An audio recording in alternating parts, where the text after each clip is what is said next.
ಹೌದು ಸರ್, ಇತ್ತೀಚೆಗೆ ಯತ್ನಾಳ್ ಅವರು ಒಂದು ಹೇಳಿಕೆ ಕೊಟ್ಟಿದ್ರು. ಅಂದ್ರೆ ದಾವಣಗೆರೆ ದಕ್ಷಿಣದಲ್ಲಿ ಒಂದು ಡಮ್ಮಿ ಕ್ಯಾಂಡಿಡೇಟ್ನ ಹಾಕಿದ್ದಾರೆ. ಅಂದ್ರೆ ಶಾಮನೂರು ಕುಟುಂಬಕ್ಕೆ ಅನುಕೂಲ ಆಗ್ಬೇಕಂದ್ರೆ ಅಲ್ಲಿನ ಕಾಂಗ್ರೆಸ್ ಅಭ್ಯರ್ಥಿ ಗೆಲ್ಬೇಕು, ಅದಕ್ಕಾಗಿ ಇಲ್ಲಿ ಬಿಜೆಪಿಯಿಂದ ಒಂದು ಡಮ್ಮಿ ಕ್ಯಾಂಡಿಡೇಟ್ನ ಹಾಕಿದ್ದಾರೆ ಅಂತ ಹೇಳಿ ಯತ್ನಾಳ್ ಅವರು ಒಂದು ಸ್ಟೇಟ್ಮೆಂಟ್ ಕೊಟ್ಟಿದ್ರು. ಅಂದ್ರೆ ಈ ಜಗದೀಶ್ ಶೆಟ್ಟರ್ ಆಗ್ಲಿ, ಬೊಮ್ಮಾಯಿ ಆಗ್ಲಿ, ಮತ್ತೆ BS ಯಡಿಯೂರಪ್ಪ ಅವರ ಸಂಬಂಧಿಯಾಗಿರೋದ್ರಿಂದ ಶಾಮನೂರು ಕುಟುಂಬಕ್ಕೆ ಇದು ಅನುಕೂಲ ಆಗ್ಬೇಕು ಅನ್ನೋ ನಿಟ್ಟಿನಲ್ಲಿ ಬಿಜೆಪಿ ನಾಯಕರು ಶ್ರೀನಿವಾಸ್ ದಾಸ್ಕರಿಯಪ್ಪ ಅವರಂತ ಅಭ್ಯರ್ಥಿ ಕೊಟ್ಟಿದ್ದಾರೆ ಅನ್ನೋದು ಒಂಥರ ಲೇವಡಿ ಮಾಡಿದ್ರು.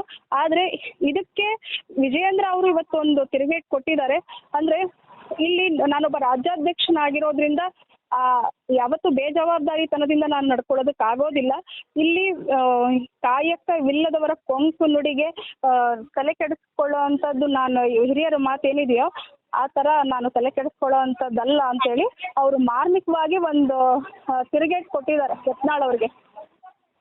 ಈ ಡಮ್ಮಿ ಕ್ಯಾಂಡಿಡೇಟ್ ಅನ್ನೋ ಪದ ಬಳಕೆ ಇದೆಯಲ್ಲ, ಶಬ್ದ ಬಳಕೆಗಳು, ಅದು ಬಿಜೆಪಿ ನಾಯಕರಿಗೊಂದು ರೀತಿ ಇರಿಸು ಮುರುಸು ತಂದಿಲ್ವಾ ಮೇಡಮ್? ಈಗ ಖಂಡಿತ ಹೌದು ಸರ್, ಅದು ಇರಿಸು ಮುರುಸು ತಂದಿತ್ತು. ಹಾಗಿದ್ದು ಕೂಡ ಅವರು ಆ ಸ್ಟೇಟ್ಮೆಂಟ್ಗೆ ಅವರು ಯಾವುದೇ ಪ್ರತಿಕ್ರಿಯೆಯನ್ನ ಕೊಟ್ಟಿದ್ದಿಲ್ಲ.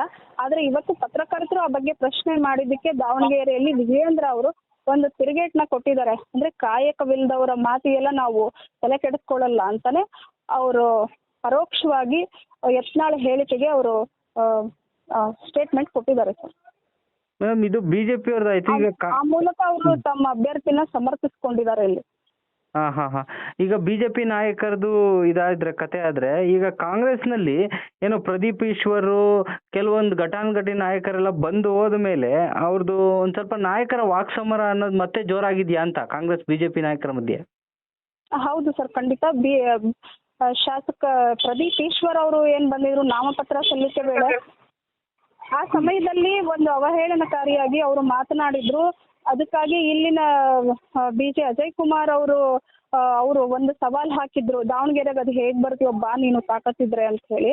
ಆ ತಾಕತ್ತನ್ನ ನಾನು ಪ್ರದರ್ಶನ ಮಾಡ್ಲಿಕ್ಕೋಸ್ಕರನೇ ಬಂದಿದ್ದೀನಿ, ನಾನು ಬಿಜೆಪಿ ಕಾರ್ಯಾಲಯದಿಂದನೇ ನಾನು ಪ್ರಚಾರ ಆರಂಭಿಸ್ತೀನಿ ಅಂತನೂ ಕೂಡ ಅದಕ್ಕೆ ಪ್ರತಿ ಸವಾಲನ್ನ ಒಡ್ಡಿದ್ರು ಪ್ರದೀಪ್ ಈಶ್ವರ್ ಅವರು ಕೂಡ.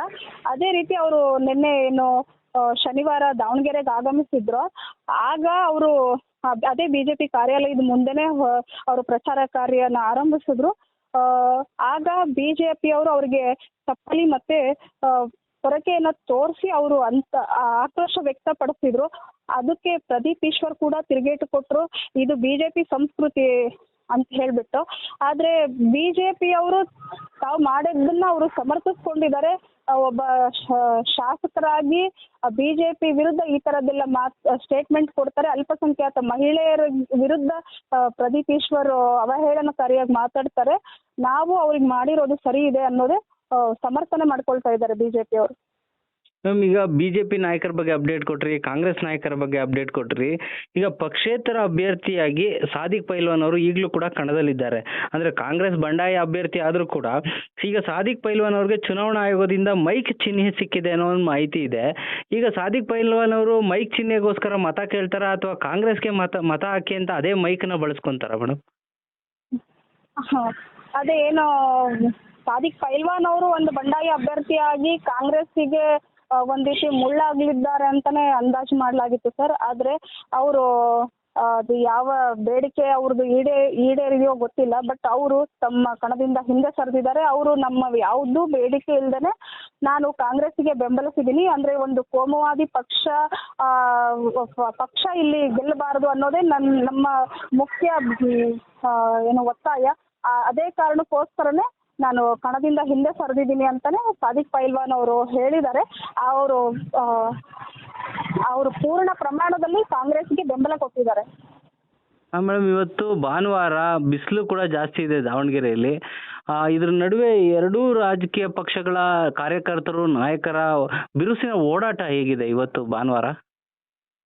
ಇವತ್ತು ಭಾನುವಾರ ಇವರ ಬಿರುಸಿನ ಓಡಾಟಕ್ಕೆ ದಾವಣಗೆರೆ ಬಿಸಿಲೇ ಕಡಿಮೆ ಆಗಿದೆ ಅನ್ಸುತ್ತೆ ಸರ್.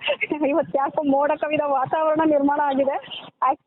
ಈಗ ಇನ್ನೇನು ಬಿಜೆಪಿ ಪರ ಬಿರುಸಿನ ಓಡಾಟ ಆರಂಭದಲ್ಲೇ ಇನ್ನ ಅಭ್ಯರ್ಥಿ ಘೋಷಣೆ ಮಾಡುವ ಮುನ್ನನೇ ಶುರುವಾಗಿತ್ತು. ಅದೇ ರೀತಿ ಏನು ಈಗ ಮುಸ್ಲಿಂ ಸಾಂಪ್ರದಾಯಿಕ ಮತಗಳ ಏನು ಕಾಂಗ್ರೆಸ್ಗೆ ಅಂತ ಹೇಳ್ತಾರೋ ಅದನ್ನ ಈಗ ಕಾಂಗ್ರೆಸ್ಗೆ ಏನು ಹೋಗ್ತಿದ್ದಂಥ ಮುಸ್ಲಿಂ ಮತಗಳನ್ನ ಇವರು ಬಿಜೆಪಿ ಕಡೆ ಆಕರ್ಷಣೆ ಮಾಡ್ಕೊಳ್ಳೋದಕ್ಕೆ ಸಾಕಷ್ಟು ಕಸರತ್ತನ್ನ ನಡೆಸ್ತಾ ಇದ್ದಾರೆ ಬಿಜೆಪಿ ಅವರು. ಏನಂದ್ರೆ ಈಗ ಅಭ್ಯರ್ಥಿ ಶ್ರೀನಿವಾಸ್ ದಾಸ್ಕರಿಯಪ್ಪ ಅವರ ಮಡದಿ ಏನಿದ್ದಾರೆ ಅವರು ಕೂಡ ಮುಸ್ಲಿಮರ ಮನೆಗೆ ಹೋಗಿ ಅವರು ಏನು ಉಡಿ ತುಂಬಿಕೊಳ್ಳೋ ಮೂಲಕ ಮುಸ್ಲಿಮರನ್ನ ಅವರು ತಮ್ಮತ್ತ ಸೆಳೀತಾ ಇದ್ದಾರೆ. ಶ್ರೀನಿವಾಸ್ ದಾಸ್ಕರಿಯಪ್ಪ ಏನು ಸಾಮಾನ್ಯ ಕಾರ್ಯಕರ್ತರಾಗಿ ಏನು ಅವ್ರಿಗೆ ಟಿಕೆಟ್ ಲಭಿಸಿದೆಯೋ ಅವರು ಕೂಡ ಸಾಮಾನ್ಯರಂತೆ ಹೋಗಿ ಮುಸ್ಲಿಮರ ಮನೆಗಳಿಗೆ ಹೋಗಿ ಸಭೆಗಳನ್ನು ನಡೆಸ್ತಾ ಇದ್ದಾರೆ, ಮತಯಾಚನೆಯನ್ನು ಮಾಡ್ತಾ ಇದ್ದಾರೆ.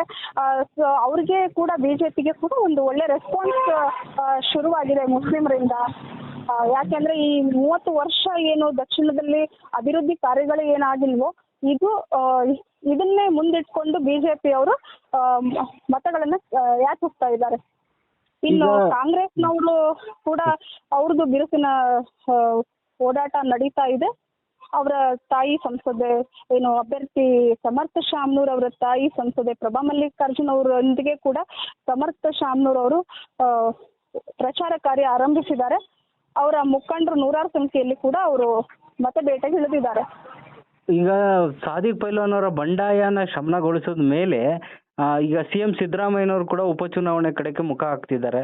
ಸಿದ್ದರಾಮಯ್ಯನವರು ಮತ್ತೆ ಸಚಿವ ಸಂಪುಟದ ಹಲವಾರು ಸಚಿವರು ಬರ್ತಾ ಇರ್ತಕ್ಕಂಥದ್ದು ದಾವಣಗೆರೆಯಲ್ಲಿ ಏನಾದರೂ ಎಫೆಕ್ಟ್ ಆಗುತ್ತಾ ಮತದಾರರನ್ನ ಸೆಳೆಯೋದಕ್ಕೆ ಕಾಂಗ್ರೆಸ್ ಅವ್ರಿಗೆ? ಖಂಡಿತ ಸರ್. ಈಗ ಏನು ಅಂದ್ರೆ ಈ ಉಪಚುನಾವಣೆ ಒಂದು ದಕ್ಷಿಣದ ಎಸ್ಪೆಷಲಿ ದಕ್ಷಿಣದ ಉಪಚುನಾವಣೆ ಏನಿದೆಯೋ ಅದು ರಾಜ್ಯ ರಾಜಕಾರಣದಲ್ಲಿ ಸಂಚಲನ ಮೂಡಿಸಿರೋಂಥದ್ದು. ಈ ಉಪಚುನಾವಣೆಯಲ್ಲಿ ಅವರು ಶತಾಯಗತಾಯ ಕಾಂಗ್ರೆಸ್ ಅಭ್ಯರ್ಥಿನೇ ಗೆಲ್ಲಬೇಕು ಅನ್ನೋದನ್ನ ಕೂಡ ಏನು ಕಾಂಗ್ರೆಸ್ನವರು ಒಂದು ಸವಾಲಾಗಿ ಅದನ್ನ ಸ್ವೀಕಾರ ಮಾಡಿದ್ದಾರೆ. ಏನೀಗ ಈಗ 4 ಚುನಾವಣೆಯಲ್ಲೂ ಕೂಡ ದಕ್ಷಿಣ ಪ್ರತ್ಯೇಕವಾಗಿ ಕ್ಷೇತ್ರವಾಗಿರೋ ನಂತರ ಏನು ನಡೆದ 4 ಚುನಾವಣೆಯಲ್ಲೂ ಕೂಡ ಶಾಮನೂರು ಶಿವಶಂಕರಪ್ಪ ಅವರು ಏನು ಗೆದ್ದಿದ್ರು ಆ ಕ್ಷೇತ್ರವನ್ನ ನಾವ್ ಯಾವತ್ತೂ ಬಿಟ್ಕೊಡ್ಬಾರ್ದು ಅನ್ನೋದೇ ಕಾಂಗ್ರೆಸ್ನವರ ಮೂಲ ಉದ್ದೇಶ. ಅದೇ ಕಾರಣಕ್ಕೋಸ್ಕರ ಈಗ ಮತ್ತೆ ಇನ್ನೊಂದ್ 2 ದಿನದಲ್ಲಿ ಮತ್ತೆ ಸಿಎಂ ಮತ್ತೆ ಡಿಸಿಎಂ ಸೇರಿದಂತೆ ಕಾಂಗ್ರೆಸ್ ನಾಯಕರುಗಳ ದಂಡೆ ದಾವಣಗೆರೆಗೆ ಬರ್ತಾ ಇದೆ, ಮತಬೇಟೆಗೆ ಇಳಿತಾ ಇದೆ. Yes madam, thank you madam, ಧನ್ಯವಾದಗಳು.